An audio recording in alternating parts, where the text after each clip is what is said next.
নিয়োগ দুর্নীতি মামলায় অভিযুক্তদের বিরুদ্ধে বিচার প্রক্রিয়া শুরু করার বিষয়ে রাজ্যের মুখ্য সচিবের ভূমিকায় ফের সমালোচনা করলেন বিচারপতি জয়মাল্য বাগচি এবং বিচারপতি গৌরাঙ্গ কান্তের ডিভিশন বেঞ্চ।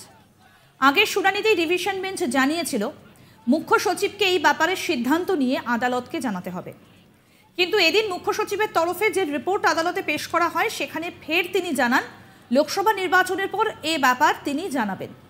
তারপরই ক্ষুব্ধ ডিভিশন বেঞ্চের বক্তব্য, রাজ্যের পুলিশ কি এফআইআর করা বন্ধ রেখেছে?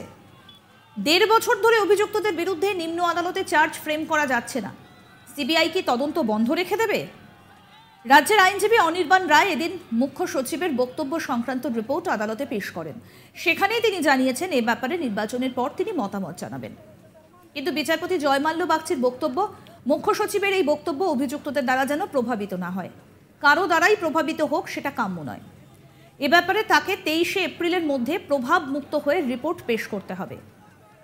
এই বিষয়ে আমাদের প্রতিনিধি মানস নস্কর কি প্রতিবেদন তুলে ধরলেন, আসুন শোনাই।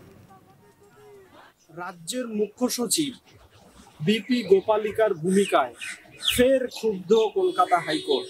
বিচারপতি জয়মাল্য বাগচি এই নিয়ে তৃতীয়বার তাকে সময় দিয়েছে নিয়োগ দুর্নীতি সংক্রান্ত মামলায় রিপোর্ট আদালতের চাহিদা মতো রিপোর্ট আদালতে পেশ করার জন্য তাকে তৃতীয়বার সময় দিয়েছেন বিচারপতি জয়মাল্য বাগচি ও বিচারপতি Gauranga কান্তের division bench.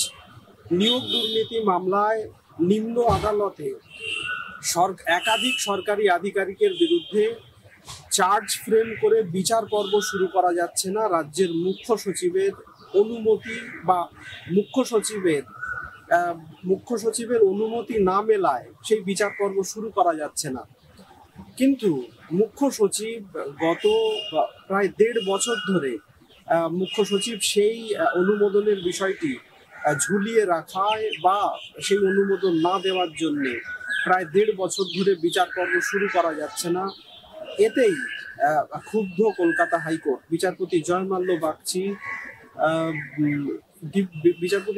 Bagchi division bench এদিন ফের রাজ্যের মুখ্য সচিবকে সময় দিয়েছেন আগামী ২৩ এপ্রিল তাকে এই বিষয়ে রিপোর্ট পেশের নির্দেশ দিয়েছে বিচারপতি জয়মাল্য বাগচি ও বিচারপতি গৌরাঙ্গ কান্তের ডিভিশন বেঞ্চ। এখানে উল্লেখ্য যে নিয়োগ দুর্নীতি মামলায় গ্রেপ্তার হয়েছিলেন রাজ্যের একাধিক মন্ত্রী থেকে একাধিক সরকারি আধিকারিক, পার্থ চট্টোপাধ্যায়, কল্যাণময় গঙ্গোপাধ্যায়, শান্তি প্রসাদ সিনহা, অশোক কুমার সাহা, এরকম একাধিক মন্ত্রী এবং সরকারি আধিকারিক গ্রেপ্তার হয়েছিলেন।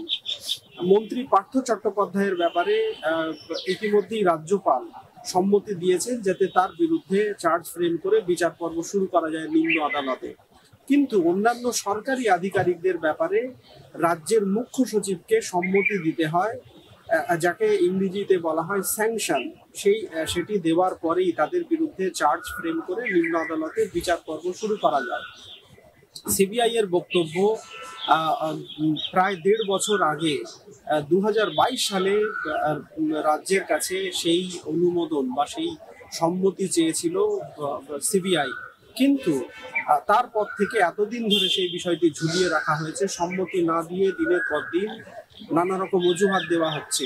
বিচারপতি জয়মাল্য বাগচি প্রথম যখন মামলাটি শোনেন রাজ্যের মুখ্য সচিবের বিরুদ্ধে নোটিশ জারি করে তাকে নোটিশ দেওয়ার নির্দেশ দেন এবং কলকাতা হাইকোর্টে তাকে রিপোর্ট দিয়ে জানাতে নির্দেশ দেন যে এই বিষয়ে কেন তিনি সম্মতি দিচ্ছেন না, কেন বিষয়টি দিনের পর দিন ঝুলিয়ে রেখেছেন।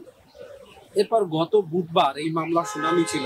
সেদিন রাজ্যের তরফে আইনজীবী অনির্বাণ রায় তিনি জানান যে রাজ্যের মুখ্য সচিব বর্তমানে লোকসভা নির্বাচন চলে আসায় তিনি নির্বাচনের কাজে ব্যস্ত হয়ে পড়েছেন, ফলে তার জন্য এই বিষয়ে তিনি নজর দিতে পারছেন না।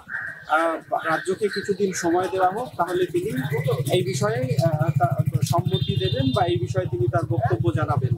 বিচারপতি জয়মাল্য বাগচি আগের দিন শুনানিতেই ক্ষোভ প্রকাশ করেছিলেন এবং আজকে মুখ্য সচিবকে নির্দেশ দিয়েছিলেন যে এই বিষয়ে তিনি তার কি মতামত বা এই বিষয়ে তার কি বক্তব্য রিপোর্ট দিয়ে আদালতকে জানাবেন। আজকেও রাজ্যের মুখ্য সচিব রিপোর্ট দিয়ে জানান যে নির্বাচনের পরে এই বিষয়ে সম্মতি দেওয়া হবে বা রাজ্যের কি বক্তব্য সেটা জানানো হবে। তারপরে ক্ষুব্ধ বিচারপতি রাজ্যের আইনজীবীর উদ্দেশ্যে বলেন যে রাজ্য পুলিশ কি কোনো অভিযুক্তের বিরুদ্ধে এফআইআর করা বন্ধ রেখেছে? সিবিআই কি এই ঘটনায় তদন্ত করা বন্ধ রেখে দেবে? নির্বাচনের সঙ্গে বিচার প্রক্রিয়ার কি যোগ? কেন তিনি সম্মতি দিচ্ছেন না? তিনি সম্মতি দিলে হয়তো একটি রাজনৈতিক দলের কাছে খারাপ হয়ে যাবেন, কিন্তু তাকে তো এই দায়িত্ব নিতে হবে, তার উপরে গুরু দায়িত্ব ন্যস্ত আছে। তিনি একজন সরকারি আধিকারিক, তাকে এই বিষয়ে তার মতামত জানাতে হবে। রাজ্যের আইনজীবী যদিও জানান যে এই বিষয়ে তাকে সময় দেওয়া হোক, ভোটের পর তিনি জানাবেন, কিন্তু ক্ষুব্ধ বিচারপতি জানান যে 1.5 বছর আগে তার কাছে এই বিষয়ে সম্মতি চেয়েছে সিবিআই, কিন্তু 1.5 বছর ধরে অজুহাত দিয়ে 1.5 বছর ধরে সম্মতি দেওয়া হয়নি, এখন নির্বাচনের অজুহাত দেওয়া হচ্ছে। বিচারপতি রীতিমতো মুখ্য সচিবের উপর ক্ষুব্ধ হন এবং তিনি পরিষ্কার জানান যে মুখ্য সচিব যে রিপোর্ট আদালতে দিয়েছেন সেই রিপোর্ট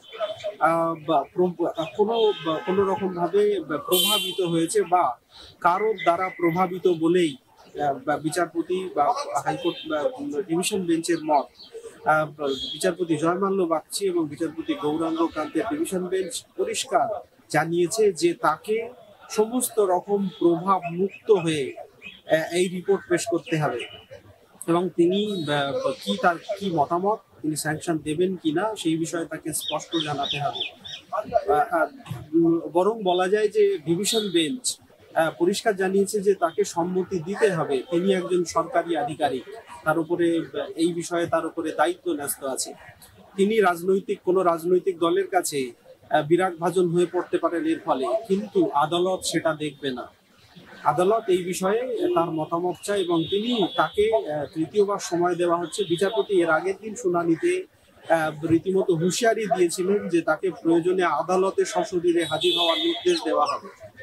তারপরেও আজকে মুখ্য সচিব এই বিষয়ে যখন ভোটের অজুহাত দিয়ে স্যাংশনের বিষয়টি ফের দেরি করার বা সময় দেওয়ার আর্জি জানিয়েছেন আদালতকে, তারপরেই ক্ষুব্ধ বিচারপতি জয়মাল্য বাগচি রীতিমতো ক্ষোভে ফেটে পড়েন এবং জানান যে 23 এপ্রিল তাকে অবশ্যই জানাতে হবে যে তিনি এই বিষয়ে স্যাংশন দেবেন কিনা। আপাতত 23 এপ্রিল ফের এই মামলার শুনানি। আরও আপডেট পেতে দেখতে থাকুন আজ তাক বাংলার ইউটিউব চ্যানেল, সাবস্ক্রাইব করুন।